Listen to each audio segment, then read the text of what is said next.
Ka ti kua kihirua te kaunihera o Tāmaki Makaurau e pāna ki te kaupapa whakarākai ake i ngā papatai o te whanga i te rohe o Nehunga. I te timatanga ake kāre te kaunihera i paku whai whakaaro ake ki ngā iwi mana whenua o taua takiwā. Engari kua pūrangia ho te māramatanga i naia nei me te aha kei te huro katoa te iwi o Ngāti Tamaoho.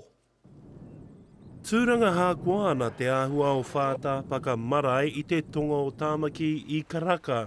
Ko tahi anō te āwangawanga o Ngāti Tamaoho, ko tō rātou marae. The reclamation of the seabed, it'll lift the height of the sea level within the whole harbour. Down Marae's right down on the mean high water mark. Ahakoa kei Pāmāmaua Unehunga i te marae o Whātāpaka ko te whanga o Manukau ka pātonu atu ki a rātau. Koinei te ono ira whā heketea e hiahiana te karauna. Ahakoa ngā whakahea e te mana whenua kei te kua katoa Ngāti Tamaoho kua aro te kaunihera ki a rātau. I'm very happy to hear that the council is going to sit down and hear our concerns.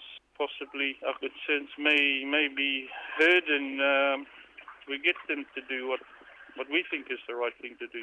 Toko whitunga iwi e whai pāngana ki te papatai moana o Unehunga ko titi atu a wangawanga o ngā iwi mana whenua o Manukau mo te kaupapa nei, ka ora he pāinga me nā kei te paruparu tonu te moana.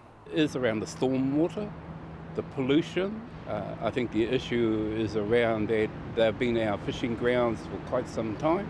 Kei te koko rahotia te whenua hoi anō ka tuhireta atu te kaunihera o Tāmaki ki te minita i ngā take tiriti me te ki ka mahi tahi me ngā iwi ki te whakahaere i te whenua i ngā mutuana te whakarākai i te papatai. O ti rā kaore te māngai o te kaunihera i whakautu atu i a mātou waia. Anzac Pikia, Te Karere.